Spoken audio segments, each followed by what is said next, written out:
ತುಮಕೂರಿನ ಶವಾಗಾರಕ್ಕೆ ದಾರಿ ಯಾವುದಯ್ಯ? ಮೃತ ದೇಹಗಳನ್ನ ಸಾಗಿಸಲಾಗದೆ ಜನರ ಪರದಾಟ. ಎಸ್ ವೀಕ್ಷಕರ, ತುಮಕೂರು ಹೇಳಿ ಕೇಳಿ ರಾಜ್ಯದ 2ನೇ ಅತಿ ದೊಡ್ಡ ಜಿಲ್ಲೆ. ತುಮಕೂರು ಜಿಲ್ಲೆಯಲ್ಲಿ ಬರೋಬ್ಬರಿ 10 ತಾಲೂಕುಗಳಿದ್ದು 11 ವಿಧಾನಸಭಾ ಕ್ಷೇತ್ರಗಳಿವೆ. ಹೀಗಾಗಿ ತುಮಕೂರು ಜಿಲ್ಲಾಸ್ಪತ್ರೆಗೆ ಬರುವ ರೋಗಿಗಳ ಸಂಖ್ಯೆ ದಿನೇ ದಿನೇ ಹೆಚ್ಚಾಗ್ತಾ ಇದೆ. ಜೊತೆಗೆ ಜಿಲ್ಲಾಸ್ಪತ್ರೆಯಲ್ಲಿರುವ ಶವಾಗಾರ ಕೂಡ ಬ್ಯುಸಿಯಾಗ್ತಾ ಇದ್ದು, ಜಿಲ್ಲೆಯ ಎಲ್ಲ ತಾಲೂಕುಗಳಿಂದ ಮೃತ ದೇಹಗಳನ್ನ ಇಲ್ಲಿಗೆ ತರಲಾಗ್ತಾ ಇದೆ. ಆದರೆ ಸದ್ಯ ತುಮಕೂರಿನ ಶವಾಗಾರಕ್ಕೆ ದಾರಿ ಯಾವುದಯ್ಯ ಎನ್ನುವ ಪ್ರಶ್ನೆ ಮೂಡ್ತಾ ಇದೆ. ಹೌದು, ತುಮಕೂರು ಜಿಲ್ಲಾಸ್ಪತ್ರೆ ಆವರಣದಲ್ಲಿರುವ ಶವಾಗಾರಕ್ಕೆ ದಾರಿ ಇಲ್ಲದೆ ಸಾರ್ವಜನಿಕರು ಪರದಾಡುವ ಸ್ಥಿತಿ ನಿರ್ಮಾಣ ಆಗಿದೆ. ಮೊದಲೇ ತಮ್ಮವರನ್ನ ಕಳೆದುಕೊಂಡ ದುಃಖದಲ್ಲಿರೋ ಕುಟುಂಬಸ್ಥರು ಈ ಶವಾಗಾರಕ್ಕೆ ಬರಲಾರದೆ ತೊಂದರೆ ಅನುಭವಿಸುವಂತಾಗಿದೆ. ಮೃತ ದೇಹಗಳನ್ನ ಸಾಗಾಟ ಮಾಡಲು ಆಗದೆ ಪರದಾಡುವ ಸ್ಥಿತಿ ನಿರ್ಮಾಣವಾಗಿದೆ. ಜಿಲ್ಲಾಸ್ಪತ್ರೆ ಆವರಣದಲ್ಲಿ ಸದ್ಯ ವಿವಿಧ ಅಭಿವೃದ್ಧಿ ಕಾಮಗಾರಿಗಳು ನಡೀತಾ ಇದ್ದು, ಶವಾಗಾರಕ್ಕೆ ರಸ್ತೆ ಇಲ್ಲದೆ ಪರದಾಡುವಂತಾಗಿದೆ. ಇನ್ನು ಆರೋಗ್ಯ ಇಲಾಖೆ ಈ ಶವಾಗಾರಕ್ಕೆ ಹೊಸ ರಸ್ತೆಯನ್ನ ಮಾಡಿಸ್ತಾ ಇದೆ. ಆದರೆ ಈ ಕಾಮಗಾರಿ ವಿಳಂಬದಿಂದಾಗಿ ಇಲ್ಲಿಗೆ ಬರುವ ಜನರು ಸಮಸ್ಯೆ ಅನುಭವಿಸುವಂತಾಗಿದೆ. ಇನ್ನು ಶವಾಗಾರದಲ್ಲಿಯೂ ಮೂಲಭೂತ ಸೌಕರ್ಯವಿಲ್ಲದೆ ಸಿಬ್ಬಂದಿ ಪರದಾಟ ನಡೆಸುವಂತಾಗಿದೆ. ಮೃತ ದೇಹವನ್ನ ಶೇಖರಣೆ ಮಾಡಲು ಸರಿಯಾದ ಫ್ರೀಜರ್ಗಳ ವ್ಯವಸ್ಥೆ ಕೂಡ ಇಲ್ಲಿ ಇಲ್ಲ.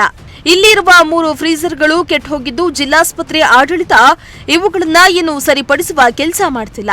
ಹೀಗಾಗಿ ಒಂದೇ ಫ್ರೀಜರ್ನಲ್ಲಿ ಮೃತ ದೇಹಗಳನ್ನ ಶೇಖರಿಸಿ ನಿರ್ವಹಣೆ ಮಾಡಲಾಗ್ತಾ ಇದೆ. ಇನ್ನು ಇಲ್ಲಿ ನಡೀತಾ ಇರುವ ಕಾಮಗಾರಿಗಳಿಂದ ಶವಾಗಾರಕ್ಕೆ ವಾಟರ್, ವಿದ್ಯುತ್ ಸಂಪರ್ಕ ಕೂಡ ಕಡಿತಗೊಂಡಿದೆಯಂತೆ. ತಾತ್ಕಾಲಿಕವಾಗಿ ಲ್ಯಾಂಡ್ರಿ ರೂಮ್ನಿಂದ ವೈರೆಳೆದು ವಿದ್ಯುತ್ ಸಂಪರ್ಕವನ್ನ ತೆಗೆದುಕೊಂಡಿದ್ದಾರಂತೆ. ಇನ್ನು ಈ ಶವಾಗಾರದ ನೀರನ್ನ ಹೊರಗೆ ತೆರೆದ ಸ್ಥಳಕ್ಕೆ ಬಿಡಲಾಗ್ತಾ ಇದ್ದು, ಈ ರಕ್ತ ಮಿಶ್ರಿತ ನೀರಿನಿಂದ ಸಾಂಕ್ರಾಮಿಕ ರೋಗ ಹರಡುವ ಭೀತಿ ಕೂಡ ಎದುರಾಗಿದೆ. ಇಷ್ಟೆಲ್ಲ ಸಮಸ್ಯೆಗಳಿಂದ ಕೂಡಿರುವ ಈ ಶವಾಗಾರಕ್ಕೆ ಮುಕ್ತಿ ಯಾವಾಗ ಅನ್ನೋ ಪ್ರಶ್ನೆ ಮೂಡ್ತಾ ಇದೆ. ತುಮಕೂರಿನ ಜಿಲ್ಲಾಸ್ಪತ್ರೆ ಬಗ್ಗೆ ನಿಮ್ಮ ಪ್ರಜಾಶಕ್ತಿ ಟಿವಿ ಸುದ್ದಿ ಬಿತ್ತರಿಸುತ್ತಲೇ ಬಂದಿದೆ. ಜಿಲ್ಲಾಸ್ಪತ್ರೆಗೆ ಎಷ್ಟು ಸುದ್ದಿ ಬಿತ್ತರಿಸಿದ್ರು ಕೂಡ ಜಿಲ್ಲಾಸ್ಪತ್ರೆ ಅಧಿಕಾರಿಗಳು ಸಂಬಂಧಪಟ್ಟ ಇಲಾಖೆ ಎಚ್ಚೆತ್ತುಕೊಳ್ತಿಲ್ಲ ಅಂತಾನೆ ಹೇಳ್ಬೋದು. ಇನ್ನೊಂದು ಅವ್ಯವಸ್ಥೆ ಬಗ್ಗೆ ನಾನು ತೋರಿಸ್ತಾ ಹೋಗ್ತೀನಿ. ಜಿಲ್ಲಾಸ್ಪತ್ರೆಯ ಶವಾಗಾರಕ್ಕೆ ಬರುವಂತಹ ಸಾರ್ವಜನಿಕರು ತೊಂದರೆ ಪಡುವಂತಹ ಪರಿಸ್ಥಿತಿ ಎದುರಾಗಿರುವಂಥದ್ದು. ಜಿಲ್ಲಾಸ್ಪತ್ರೆಗೆ ಬರುವುದಕ್ಕೆ ದಾರಿ ಯಾವುದಯ್ಯ ಎಂಬ ಪ್ರಶ್ನೆ ಈಗ ನಮ್ಮೆಲ್ಲರಿಗೂ ಕಾಡ್ತಿರುವಂಥದ್ದು. ಜಿಲ್ಲಾಸ್ಪತ್ರೆಗೆ ಬರುವಂತಹ ಶವಾಗಾರಕ್ಕೆ ಬರುವಂತಹ ದಾರಿಗಳು ಈಗಾಗಲೇ ಕಾಮಗಾರಿ ನಡೀತಿರೋದ್ರಿಂದ ತಿಂಗಳುಗಟ್ಟು ಹಳೆ ಆದ್ರೂ ಕೂಡ ಇಲ್ಲಿನ ಕಾಮಗಾರಿ ಇನ್ನೂ ಕೂಡ ಪೂರ್ಣ ಆಗಿಲ್ಲ. ಇಲ್ಲಿ ಸಾಕಷ್ಟು ತುಮಕೂರು, ಅದರಲ್ಲೂ ಶವಾಗಾರ ಏನು ಜಿಲ್ಲಾ ಕೇಂದ್ರ ಆಗಿರೋದ್ರಿಂದ ಸಾಕಷ್ಟು ಶವಗಳು ಬರ್ತಿರ್ತವೆ. ಆದ್ರೆ ಇಲ್ಲಿ ಅವ್ಯವಸ್ಥೆಯ ತಾಣವಾಗಿ ಬದಲಾಗ್ತದೆ ಅಂತ ಹೇಳ್ಬೋದು.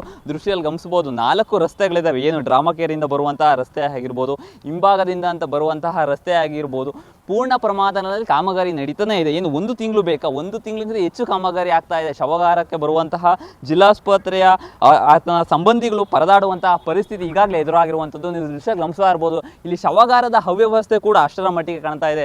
ಪೂರ್ಣ ಹಳೆ ಕಟ್ಟಡ ಆಗಿರೋದ್ರಿಂದ ಸಾಕಷ್ಟು ಅದು ಕೂಡ ಈಗ ಅವ್ಯವಸ್ಥೆಯಾಗಿ ಬದಲಾಗಿದೆ ಅಂತಾನೆ ಹೇಳ್ಬೋದು. ಇಲ್ಲಿನ ಏನು ಶವಾಗಾರದಲ್ಲಿ ಬಿಡುವಂತಹ ನೀರು ಕೂಡ ಇಲ್ಲೇ ಹಿಂದಕ್ಕೆ ಬಿಡೋದ್ರಿಂದ ಸಾಕಷ್ಟು ವಾಸನೆ ಕೂಡ ಬರ್ತಿರುವಂಥದ್ದು, ಗಬ್ಬು ವಾಸನೆ ಹೊಡಿತಿದೆ. ಜಿಲ್ಲಾಸ್ಪತ್ರೆ ಈ ವ್ಯವಸ್ಥೆಗೆ ನಿಜಕ್ಕೂ ಕೂಡ ಬರಬಾರ್ದು ಅಂತಾನೆ ಹೇಳ್ಬೋದು. ನೋಡ್ತಾ ಇರೋ ಒಂದು ದೃಶ್ಯದಲ್ಲಿ ಎಷ್ಟರ ಮಟ್ಟಿಗೆ ಕೊಳಕು ಜಿಲ್ಲಾಸ್ಪತ್ರೆಯಲ್ಲೇ ಈ ರೇಂಜಿನ ಕೊಳಕು ಎದ್ದು ಕಾಣ್ತಾ ಇದೆ. ಏನು ಇಲ್ಲಿ ಬಂದಂತಹ ಇನ್ನು ಸಾರ್ವಜನಿಕರು, ಆತನ ಕುಟುಂಬಸ್ಥರು ಇವತ್ತು ರೋಗ ಭೀತಿಯಿಂದ ಬರಳುತ್ತಿದ್ದಾರೆ. ನಿಜಕ್ಕೂ ಸಹ ನಾವು ಕೂಡ ಇಲ್ಲಿ ನಿಂತ್ಕೊಂಡು ಸುದ್ದಿ ಮಾಡೋಕ್ಕೂ ಕೂಡ ಆಗ್ತಾ ಇಲ್ಲ, ಅಷ್ಟು ಗಬ್ಬು ವಾಸನೆ ಹೊಡಿತಾ ಇದೆ ಅಂತಾನೆ ಹೇಳ್ಬೋದು. ಏನು ಕಾಮಗಾರಿ ನಡೆಯೋದ್ರಿಂದ ಇಲ್ಲಿನ ವಿದ್ಯುತ್ ಏನು ಲೈನ್ಗಳಿದಾವೆ ಅವು ಕೂಡ ಈಗಾಗಲೇ ಕಡಿತಗೊಳಿಸಿರೋದ್ರಿಂದ ತಾತ್ಕಾಲಿಕವಾಗಿ ಎಳ್ಕೊಂಡಿರುವಂಥದ್ದು. ನಿಜಕ್ಕೂ ಸಹ ವಿದ್ಯುತ್ ಲೈಟ್ ಕೂಡ ಇಲ್ಲಿ ಇರೋದಿಲ್ಲ ಅಂತಾನೆ ಹೇಳ್ಬೋದು. ನಿಜಕ್ಕೂ ಸಹ ವಾಟರ್ ಲೈನ್ ಆಗಿರ್ಬೋದು, ಪ್ರತಿಯೊಂದು ಕೂಡ ಇಲ್ಲಿನ ಏನು ವ್ಯವಸ್ಥೆ ಆಗಬೇಕಾಗಿತ್ತು ಕಾಮಗಾರಿ ದೃಷ್ಟಿಯಿಂದ ಅವೆಲ್ಲ ಸ್ಥಗಿತವಾಗಿರುವಂಥದ್ದು. ಅದು ನಾವು ಹೌದು ಒಪ್ಕೊಂತೀವಿ, ಕಾಮಗಾರಿ ನಡೀತಾ ಇದೆ ಒಪ್ಕೊಂತೀವಿ. ಆದರೆ ಈ ಕಾಮಗಾರಿ ಪೂರ್ಣಗೊಳಿಸೋಕೆ ನಿಮಗೆ ಎಷ್ಟು ದಿನ ಬೇಕು? ಇಲ್ಲಿನ ಜಿಲ್ಲಾಧಿಕಾರಿಗಳಾಗಿರ್ಬೋದು, ಸಂಬಂಧಪಟ್ಟ ಏನು ಗೃಹ ಸಚಿವರು, ನಮ್ಮ ಏನು ಹಾಸ್ಪಿಟ್ಲಿಗೆ ಕೂಡ ಮೊನ್ನೆ ತಾನೇ ಭೇಟಿ ನೀಡಿದ್ರು. ಇವೆಲ್ಲ ಅವ್ಯವಸ್ಥೆ ನಿಮಗೆ ಕಣ್ಣಿಗೆ ಕಾಣ್ತಾ ಇಲ್ವಾ? ಕಾಮಗಾರಿ ಪೂರ್ಣಗೊಳ್ಳೋಕೆ ನಿಜಕ್ಕೂ ಸಹ ಒಂದು ತಿಂಗಳಿಂದ ಇದೇ ಸಮಸ್ಯೆ. ಏನು ಜಿಲ್ಲಾ ಕೇಂದ್ರ ಆಗಿರೋದು ಸಾಕಷ್ಟು ಜನ ಬರ್ತಾರೆ, ಇದ್ಯಾವುದು ನಿಮಗೆ ಕಣ್ಣಿಗೆ ಕಾಣ್ತಾ ಇಲ್ವಾ? ಆದಷ್ಟು ಬೇಗ ಕಾಮಗಾರಿ ಪೂರ್ಣಗೊಳಿಸಿ ಎಂಬುದು ಪ್ರಜಾಶಕ್ತಿ ಟಿವಿ ಕಳಕಳಿ. ಕ್ಯಾಮ್ರಾ ಪರ್ಸನ್ ಸಂಜಯ್ ಜೊತೆ ದೀಪಕ್, ಪ್ರಜಾಶಕ್ತಿ ಟಿವಿ ತುಮಕೂರು.